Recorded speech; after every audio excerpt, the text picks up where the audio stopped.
एक तरफ जहां कोरोना का कहर है, वहीं दूसरी तरफ पारा 46 के पार पहुंच चुका है। लेकिन इसके बाद भी प्रशासन की तरफ से कोई इंतजाम नहीं किए गए।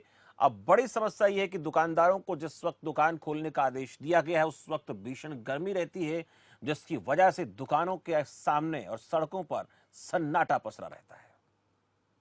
जहां विश्व ही नहीं पूरा देश जो है इस समय कोरोना जैसी महामारी से जूझ रहा है, कानपुर देहात में लगातार कोरोना पॉजिटिव की जो संख्या है उसमें इजाफा हो रहा है। आपको बता दें, कोरोना महामारी के साथ साथ गर्मी का भी प्रकोप देखने को मिल रहा है। हम इस समय मौजूद हैं कानपुर देहात में। आपको बता दें, जिस तरीके से लगातार बढ़ रही है गर्मी और यहाँ किसान जो है बेहाल है। स्टूडेंट की बात करें तो स्टूडेंट भी पूर्ण रूप से शांत होकर अपने घरों पर ही बैठे हुए हैं। आपको बता दें, जिस तरीके से केंद्र सरकार द्वारा एक सूचनाएं जारी की गई हैं कि लगातार कई दिनों तक गर्मी जो है वो चरम सीमा तक रहेगी।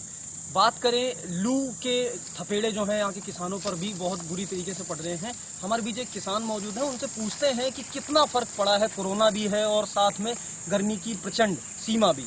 क्या नाम है आपका? ब्रज यादव। ये कोरोना जैसी महामारी से जूझ ही रहा है देश जी। और प्रेजेंट टाइम में गर्मी, तो कितना असर पड़ा है आप लोगों पे? गर्मी का तापमान जो है वो लगातार बढ़ता जा रहा है और जबकि देखा जाए तो 4 रोज से और ज़्यादा तापमान में मतलब बाहर निकलने की इच्छा नहीं होती है। किसान बहुत ही परेशान है। जो इस समय फसल भी जो पहले नष्ट हो चुकी है और इस समय फसल जो है इस समय किसान के पास वो भी पूरी तरह से ठीक से नहीं कर पा रहा है। और रही बात कोरोना महामारी की, कोरोना महामारी दिन पर दिन बढ़ती जा रही है। पहले हमारे 4000 केस मिलते थे, आज 7000 के ऊपर मिल रहे हैं। जो जनपद संक्रमित नहीं था वो भी आज जनपद हमारा संक्रमित होता जा रहा है। तो ऐसी स्थिति में अगर किसान हो, आम आदमी हो या पब्लिक का हो या कोई अन्य हो तो घर से निकलना ठीक नहीं है। ऐसी स्थिति में घर पे ही रहना वाजिब है। किसान हैं आप, लगातार सब्जियों में भी देखा गया सड़ान पैदा हो रही है, लू चल रही है, उससे कहीं ना कहीं फसल की भी बर्बादी हो रही है। हरी सब्जियों में कितना फर्क पड़ा है? लगभग ये मान के चलिए कि जैसे सब्जी है या फल है एक्सपोर्ट नहीं हो पा रहा है, या सब्जी है तो किसान कहाँ तक घर पे दरवाजे पे जा करके या पहले मंडी में देता था, वहाँ पे सब इकट्ठा होते थे तो उनका माल सेल हो जाता था। आज वो घर पे जाके दे रहा है तो ये मान के चलो कि कम से कम 60% क्षति तो है ही। जिस तरीके से किसान ने बताया, हमारे बीच एक बुजुर्ग भी हैं, उनसे भी जानते हैं कि जिस तरीके से कोरोना महामारी दिन प्रतिदिन अपने पैर पसार रही है, वहीं गर्मी की अगर बात की जाए तो उनसे भी जानते हैं, जायजा लेते हैं कि कितना फर्क पड़ा है। क्या नाम है दादा आपका?